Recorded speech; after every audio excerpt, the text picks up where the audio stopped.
Margaret Koebbe, who's a patient of Dr. Chris Rank's, and she's graciously agreed to spend a few minutes talking about her relationship with him and with the office. Margaret, how long have you been a patient of the office? I can't remember exactly what year I started going to him, but it's been at least 25 years I've been a patient of Dr. Rank's. I hate to even say that. But yeah. Do you remember how you found out about him? You know, my mother went to him and recommended him, and I started going to him 25, 26 years ago. So like right when you got out of school? Right, when I was, done with college. Can't believe it's been that long. I think he was done teaching. I kind of consider him a friend. You know, he's just real likable, real trustworthy, a good man. And as far as a dentist, he seems really particular. And so someone you want taking care of your teeth. You want someone who's pretty particular. So, and just super friendly. I took both my kids to him too, and my youngest son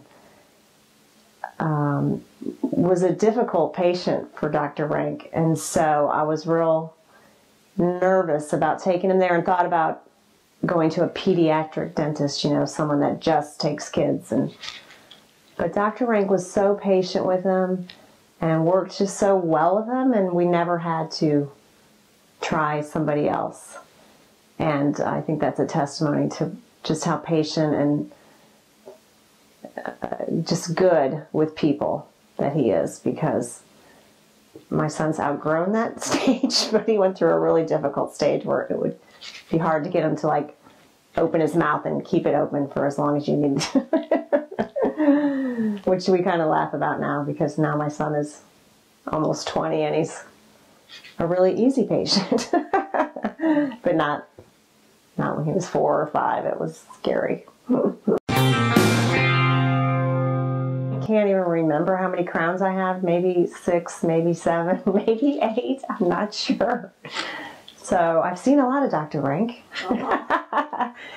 And I have been ready to go out of town and chewed a caramel and maybe had a temporary crowd on that I shouldn't have been chewing a caramel, and called Dr. Rank in an emergency. I'm leaving tomorrow for out of the country for a week, and he does really well at getting you in and taking care of your needs, whether it's temporarily or permanent. My older son's out of college, has his own job, his own insurance, and still goes to him. And my husband hates going to the dentist. I just have never been super fearful of the dentist like a lot of people are. And my husband is. He must have had a traumatic experience as a child or something. But he trusts Dr. Rank, and Dr. Rank lets him listen to his iPod if he's going to get something like a filling or something. And that just really helps my husband not be so nervous about going to the dentist. Tell me one thing that you would change about the practice or how they operate if you could. One? I might have to think about that. I can't think of anything that I have not been happy with. They're great about calling you when you need your appointments or sending you stuff in advance, you're due. They're great about rescheduling if you have to. Wow, that's a good question, but I don't know if I have anything.